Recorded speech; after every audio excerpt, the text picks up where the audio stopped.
sábio que já existiu na face desta terra. O rei Davi, rei de Israel, segundo rei de Israel, aquele que chegou a este posto, que foi o homem segundo o coração de Deus. Ele teve o privilégio de ter em sua família o homem mais bonito e o homem mais sábio da terra. A Bíblia fala que ele teve um filho por nome Absalão, e este homem, a Bíblia diz que não existe e nem existiria um homem tão belo e tão lindo como este homem. Assim também a Bíblia fala acerca de Salomão, homem sábio, entendido, de muita ciência e de muito conhecimento. E este homem começa então a reinar sobre Israel após a morte do seu pai Davi. E ele, durante a sua carreira de vida, escreve 3 livros que estão registrados na Bíblia Sagrada. O primeiro livro, o livro de Provérbios, depois o livro de Eclesiastes e o livro de Cantares. O livro de Provérbios é os conselhos que Salomão dá durante todas as etapas da vida. Se você deseja ter conhecimento e deseja, na verdade, seguir alguns passos para o sucesso em sua vida, leia o livro de Provérbios, pois ali tem riquíssimos conselhos que ajudarão o homem a ser um homem bem-sucedido. O livro no qual nós lemos a primeira passagem é o livro de Cantares, a qual ele escreve junto com uma mulher que ele, na verdade, se apaixonou. A Bíblia nos diz que ele teve em sua vida 1000 mulheres, mas uma ele chamava de minha pombinha, e era uma pessoa morena, de uma região provavelmente da África, e por essa pessoa ele se apaixonou e escreveram ambos esses textos que nós lemos no livro de Cantares. As maiores declarações de amor da época foram escritas por Salomão e por a sua esposa Sulamita. E no versículo 1 que nós lemos, Salomão, na verdade, faz aí o convite. O meu amado fala e me diz: levanta-te, amiga minha, formosa minha, e vem. Nós vemos aqui algumas coisas, na verdade, sendo qualificado a sua esposa. Ele chama ela de amiga minha, e também não deixa de elogiar a sua beleza quando ele chama de formosa minha, e convida ela para a sua intimidade conjugal. Louvado seja Deus. No segundo texto em que nós lemos, embora ele comece a falar acerca de trabalho, mas nós vemos aqui, podemos aplicar isso à vida conjugal.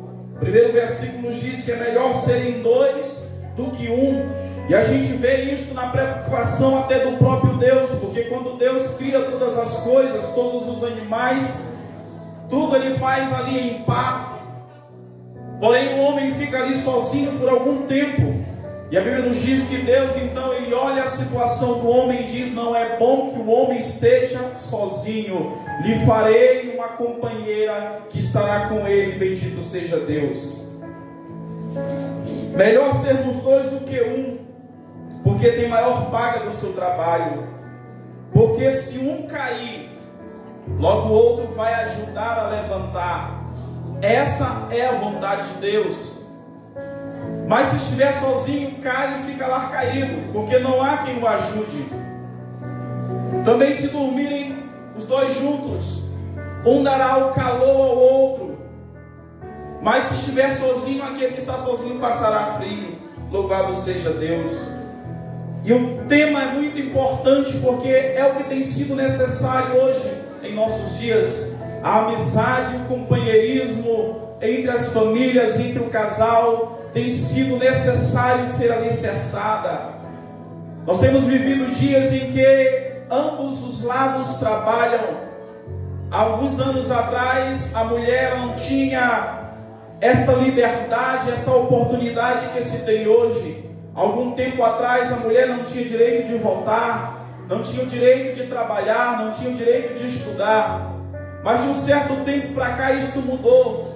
E as mulheres tomaram o seu espaço no mercado de trabalho, na vida social, conquistaram seus direitos, a igualdade. Há mulheres que vivem melhor do que homens, há mulheres que possuem empregos melhores do que os homens. E isto, de uma certa forma, acabou modificando a nossa sociedade, a nossa história. Porque na maioria das famílias, o marido sai por uma porta para trabalhar, a mulher também sai pela mesma porta.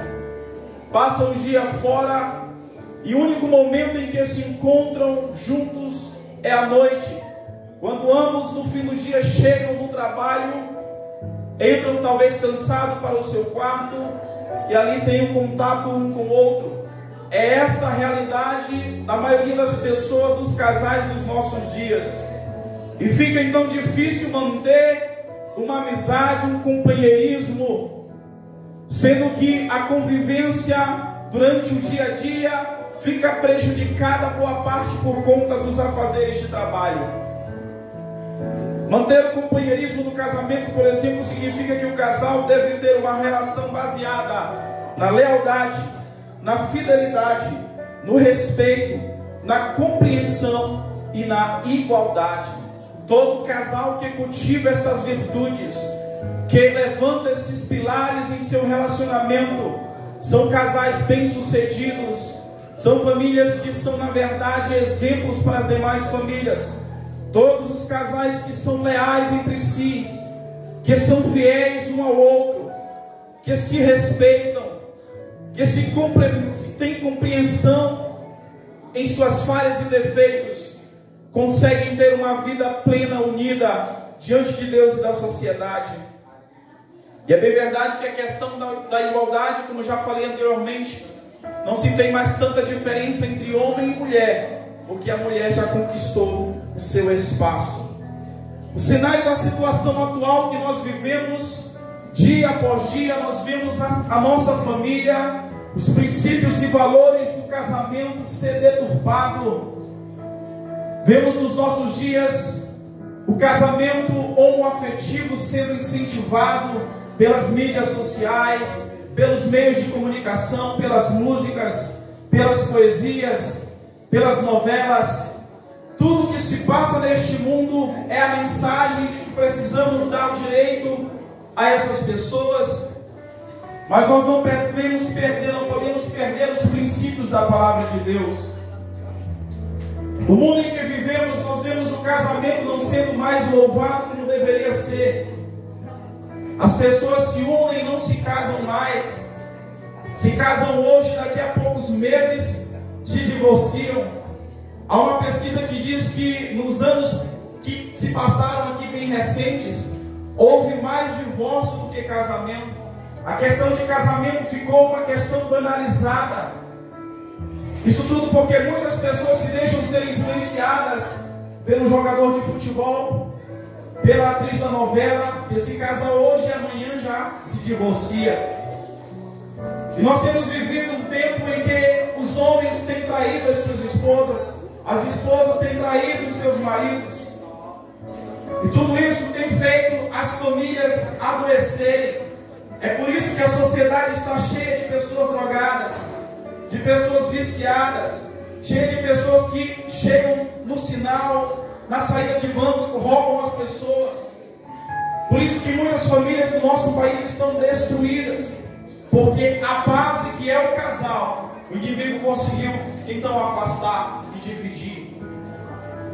Há uma pesquisa que revela que o homossexualismo ou lesbianismo propriamente dito, na maioria das vezes, quando não é a violência sexual que a criança sofre quando é criança ou adolescente, é um problema que ela teve com a figura paterna.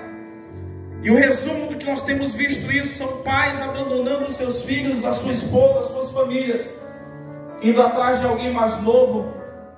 E o mundo tem pregado isso que é normal, que é uma opção, que nós devemos aceitar.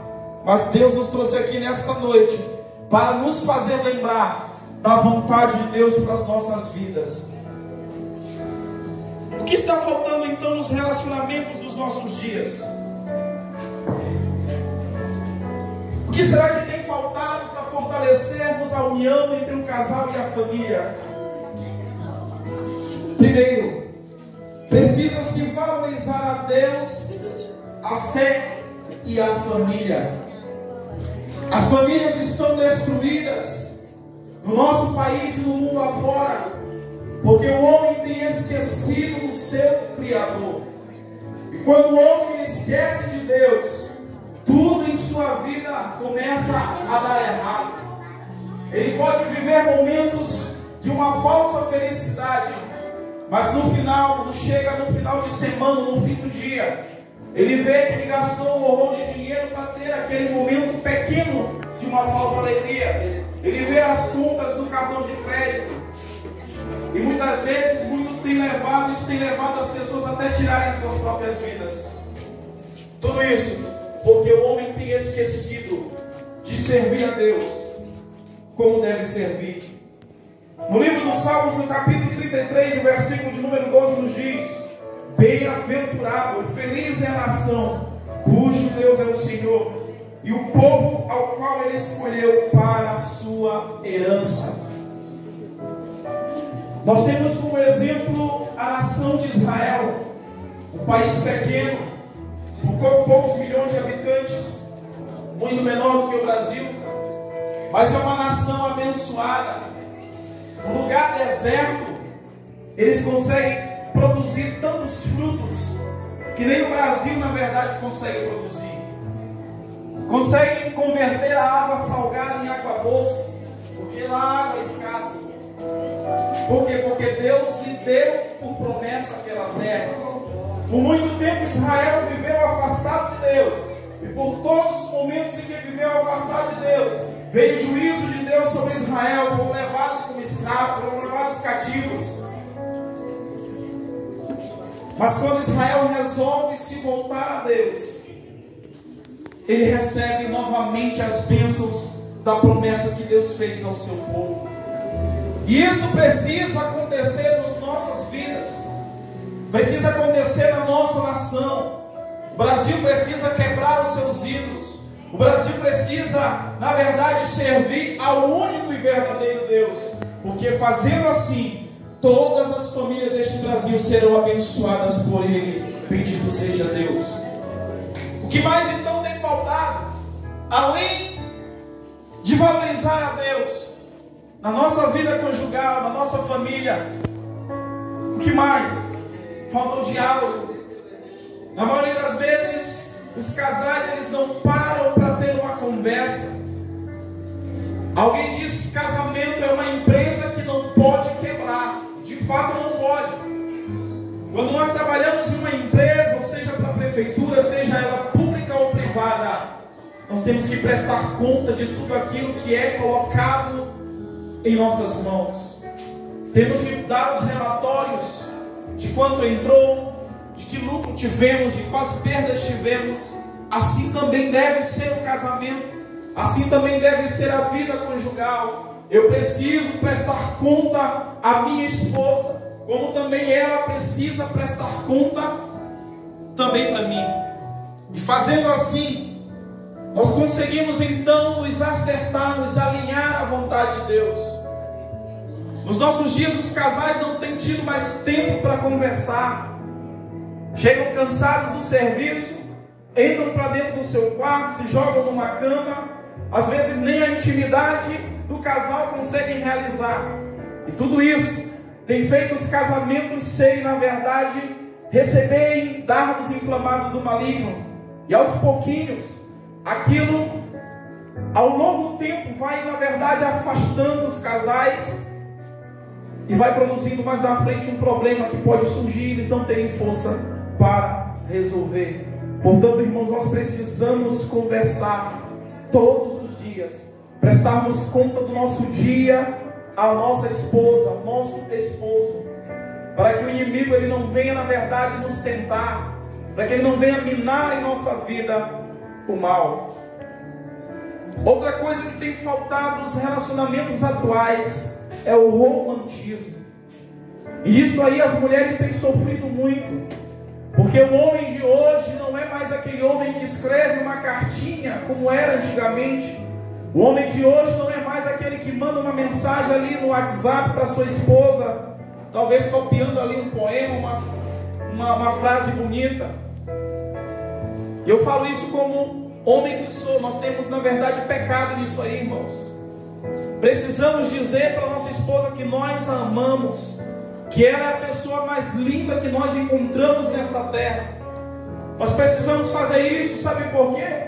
Porque se nós não fizermos, outro vai fazer. Aquilo que você não diz à sua esposa, Satanás vai tentar alguém para dizer para ela. E a mulher, ela é, na verdade, ludibriada, ela é excitada, ela é provocada naquilo que ela ouve. Naquilo que ela ouve. Precisamos ter cuidado. Nós, maridos, estou falando isso para mim mesmo. Eu preciso ter cuidado e preciso mudar, dia após dia. Às vezes você acha que as palavras não são importantes. Talvez você ache que o trabalho que você executa, o dinheiro que você coloca em casa, a comida, a roupa, o calçado, já é suficiente. E muitas esposas têm estado frustradas dentro de sua própria casa, porque não houve uma palavra romântica. O marido não leva para comer no restaurante, ou não faz ali um jantar, luz de velas. Isso tem sido necessário, porque isso alimenta o nosso casamento. Quarto item que tem faltado nos relacionamentos dos nossos dias: tempo para o casal. Tempo para o casal. Nós perdemos tempo com tantas coisas que não são importantes. Passamos horas e horas em frente de uma televisão assistindo um filme ou um jogo de futebol. Passamos horas e horas no WhatsApp respondendo aos nossos amigos no Facebook, nas redes sociais. Passamos horas e horas no trabalho, executando as nossas tarefas, cuidando dos afazeres de casa. E às vezes não temos tempo para sairmos com a esposa, para assistir um filme no cinema, para ir num shopping comprar ali alguma coisa, para ir numa lanchonete, fazer uma viagem. Tudo isso é necessário nos nossos dias, porque essas coisas, embora para o homem não seja assim tão marcante, mas marca, mas para a mulher é indispensável. Para mim não tem coisa melhor do que pegar a minha esposa e os meus 3 filhos, entrar dentro do carro e pegar a estrada. E ela sabe disso. Às vezes a condição não dá para fazermos constantemente, mas eu me sinto tão feliz quando eu faço isso. Quando estou ali conduzindo um veículo com a minha família ali reunida. Alguns anos atrás se reunia todo mundo em volta de uma mesa. Comia ali a esposa, o seu marido e os filhos. Hoje nós vemos os filhos pegarem o seu prato, entrarem para dentro do quarto com o celular na mão, ligam lá a televisão e comem a sua refeição. Tem água no copo. Essa é a realidade que nós temos vivido. E aos poucos, a família tem sido, na verdade, enfraquecida.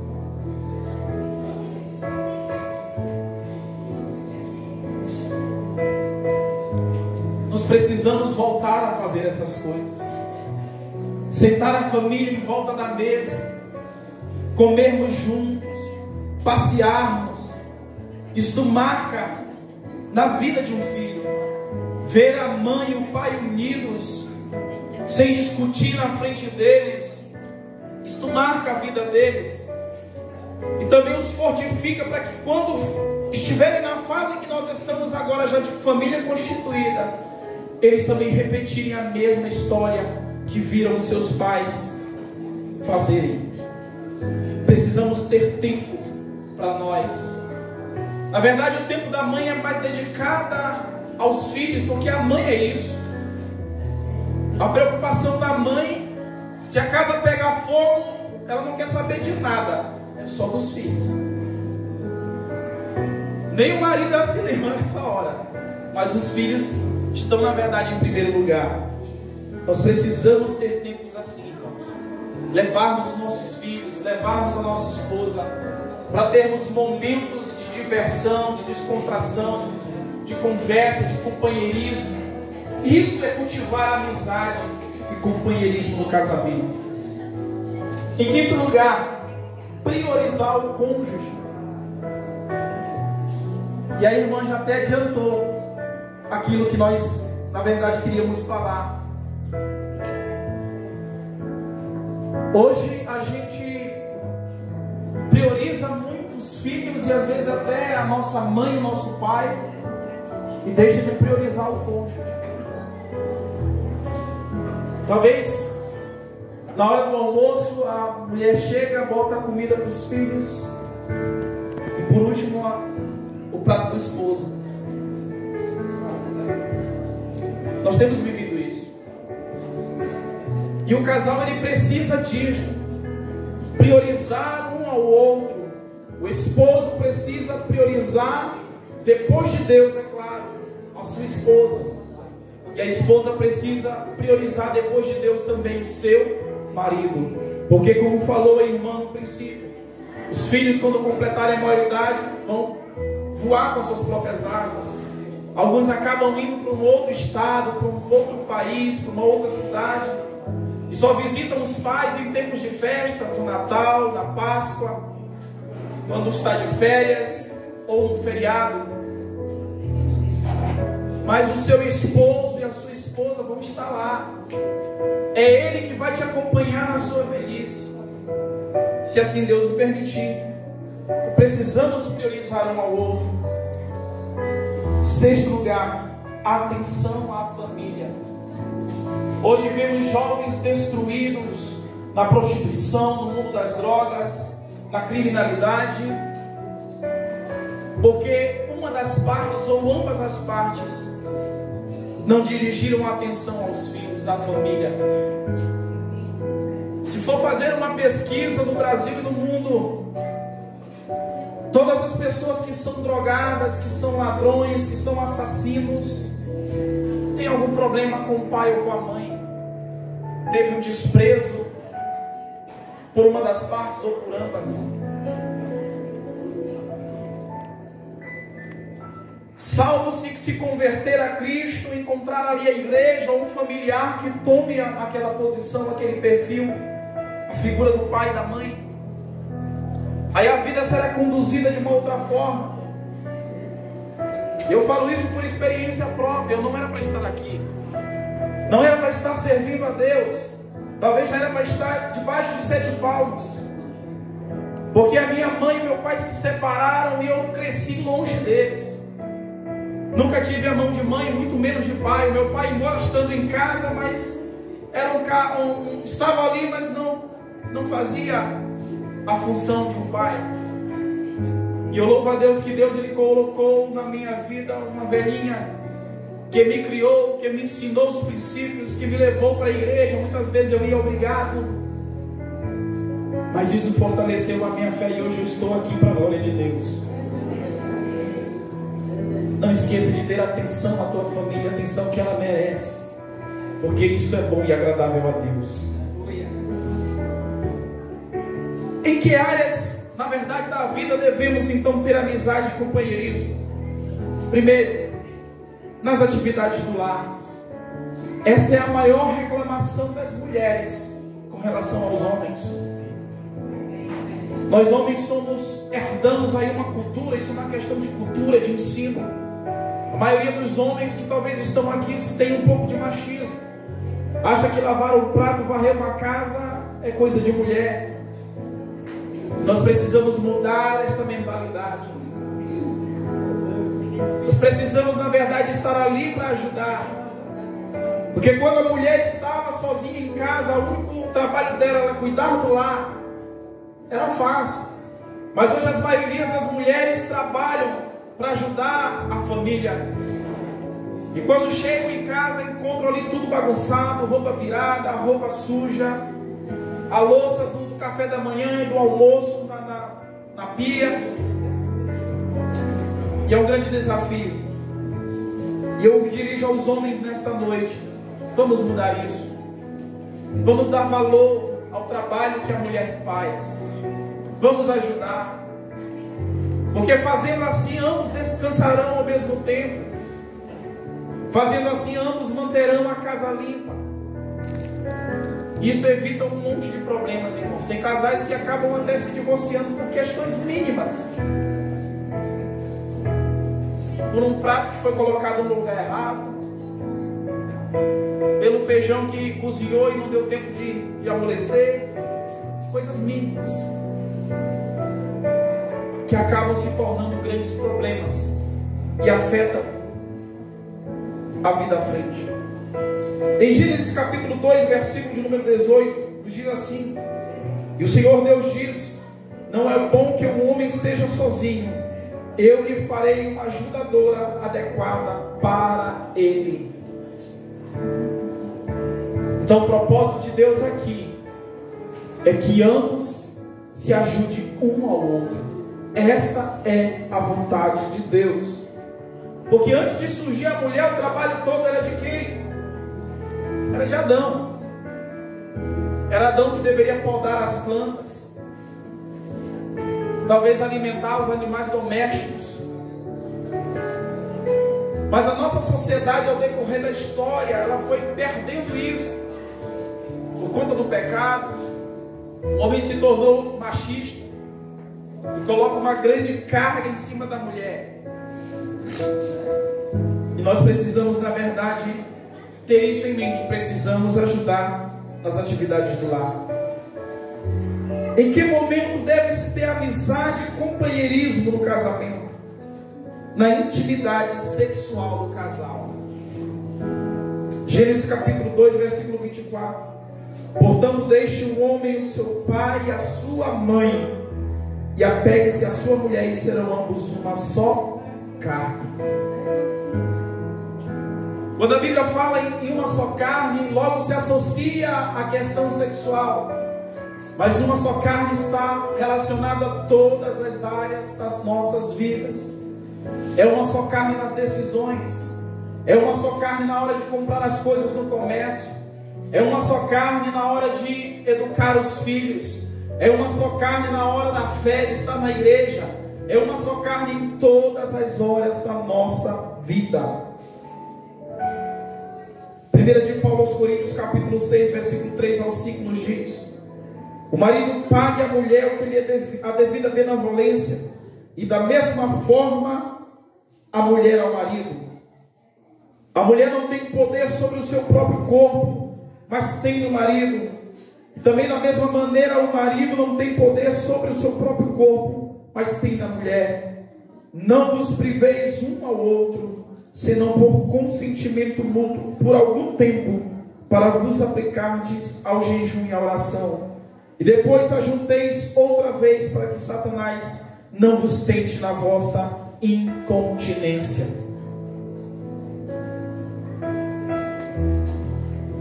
É nesse momento que o homem e a mulher, o esposo e a esposa, devem estar mais unidos, serem mais amigos. O apóstolo Paulo, escrevendo, ele diz que a mulher já não domina o seu próprio corpo, assim como também o homem não domina o seu próprio corpo. O corpo da mulher, da esposa, é do esposo, e o corpo do esposo é da esposa. Assim diz a palavra de Deus. E o único motivo pelo qual se deve ali ter uma negação para a intimidade conjugal é a oração e o jejum. Por algum tempo. E não é nem para demorar muito, porque se demorar, Satanás vai tentar o casal. Mas hoje nós vemos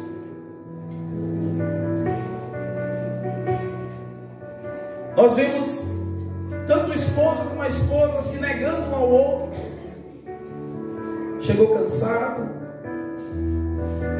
aí o marido procura a mulher, não, hoje não, e vice-versa. É bem verdade que aquilo que é obrigado não é bom, não é saudável. O homem precisa, na verdade, ter a compreensão, tem que ver a mulher, a situação dela, o estado dela, tratá-la como um vaso mais frágil, como diz o apóstolo Pedro. Não que a mulher seja fraca, irmãos, mas na questão da fisionomia do corpo. Mas hoje vemos Satanás derrubando muitos casais nesta área. Eu tenho exemplo na minha própria família. Casaram, tiveram um filho, e todas as vezes que o marido ele saía para trabalhar, chegava já perto da noite, quando chegava, as coisas que a mulher deveria fazer em casa não havia feito, o filho ainda estava com fome, e quando ele a procurava, todo o tempo era uma dor de cabeça, terminou em divórcio. Então nós temos que ter muito cuidado com essa área, porque é a área que Satanás ele vai tentar derrubar, e na maioria das vezes ele consegue derrubar.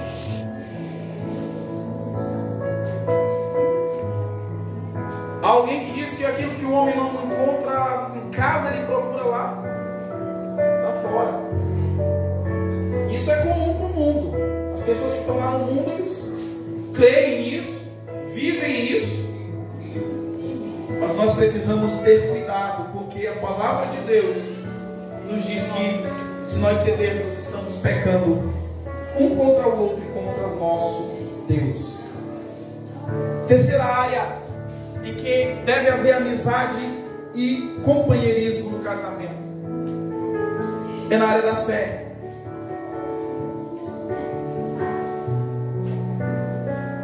É bem verdade que existem muitos casais em que um serve a Deus e o outro não serve, vivem super bem. Mas o conselho que a Bíblia Sagrada nos diz se encontra em 2 Coríntios 6, 14 e 16. Paulo escrevendo, ele diz: não vos prendeis a um jugo desigual com os infiéis, porque que sociedade tem a justiça com a injustiça? Ou que comunhão tem a luz com as trevas? E que concordância há entre Cristo e Belial? Ou que parte tem o fiel com o infiel? E que consenso tem o templo de Deus com os ídolos? Porque vós sois templo de Deus vivente. Como Deus disse: neles habitarei, e entre eles andarei, e eu serei o seu Deus, e eles serão o meu povo. Até aqui nós precisamos estar unidos. Se você vive isso, se você, marido, sua esposa serve a Deus, procure também servir a Deus com ela, porque fazendo assim sairá bem toda a tua casa. Quando Paulo estava preso, e aí Deus o liberta da prisão através de um grande terremoto, aquele que era responsável pela prisão, ele diz: o que é que eu preciso fazer para ser salvo? Paulo responde dizendo: creia no Senhor Jesus e será salvo tu e a tua casa. A vontade de Deus é salvar a todos, toda a humanidade. A Bíblia diz que é da vontade de Deus que todo homem seja salvo e venha ao pleno conhecimento da verdade. Não é somente a sua esposa, não é somente o seu esposo, é toda a sua família. Precisa estar unido em companheirismo e amizade, também na fé. Quarto motivo pelo qual deve haver o companheirismo e amizade nas finanças. Provérbios capítulo 31, versículos 14, 16 e o 23. Nos diz: como navio mercante, ela traz de longe o seu pão.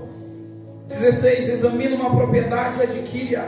Planta uma vinha e com o fruto de suas mãos. O seu marido é conhecido nas portas e assenta-se entre os anciões da terra. Esses textos são parte do capítulo 31 de Provérbios, aonde é apresentado o perfil da mulher virtuosa, uma mulher trabalhadeira, uma mulher sábia. A própria Bíblia diz que a mulher sábia, ela constrói a sua casa. A Bíblia não diz que é o homem que constrói, a Bíblia diz que a mulher constrói, edifica. E de fato é a mulher. Se o homem, na verdade, o casal se separar, o homem sair, mas a mulher ali ficar com os filhos, ela consegue, na verdade, contornar a situação, criar os filhos, até mesmo sem o marido. Agora, se a mulher sair, desanda tudo. O marido vai para o bar beber, deixa os filhos, a Deus dará, como se costuma dizer. E aí nem preciso dizer o resultado, né?